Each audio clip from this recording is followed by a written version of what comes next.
معاكي طاجن، معاكي فلفل ومعاكي بصل، فلفل احمر وفلفل الاخضر. تمام كده.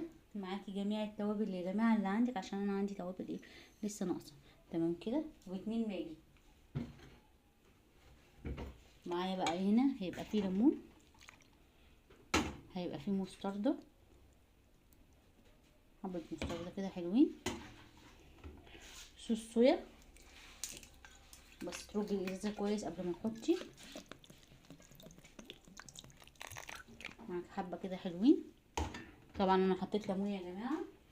هحط بقى اعمل ايه معايا هنا قوانص مغسولة كويس، بس متسابة ايه الدهون بتاعتها. وتقلبي ايه كويس بقى يا جماعة. هتقلبي كل الكلام ده، وهتحطي بقى معاهم ايه بطاطس يا جماعة. يعني طاجن بطاطس، طاجن وكبداية واحدة اللي عندي بردك، طاجن قوانص، طاجن قوانص بايه بالبطاطس.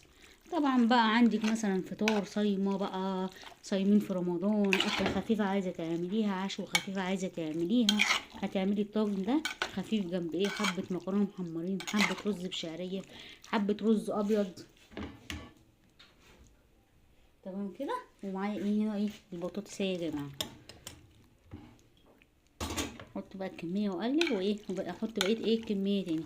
دول مثلا 3 بطاطسات او 4 على حسب بقى الطاجن. مع كيلو قوانص دول حوالي كيلو بردك يا جماعه.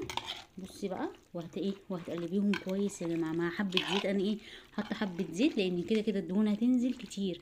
طبعا تغسلي القوانص كويس، بس تسيبي الدهون بتاعتها، بتديكي طعم في الحاجه حلو قوي يا جماعه. طبعا هي كده واحده اللي انا ايه عندي، لكن كله قوانص. القوانص بتبقى حلوه قوي يا جماعه، بتتعمل كمان لوحدها غير الكبده. تمام كده. بصوا ما شاء الله الطاجن اهو يا جماعه.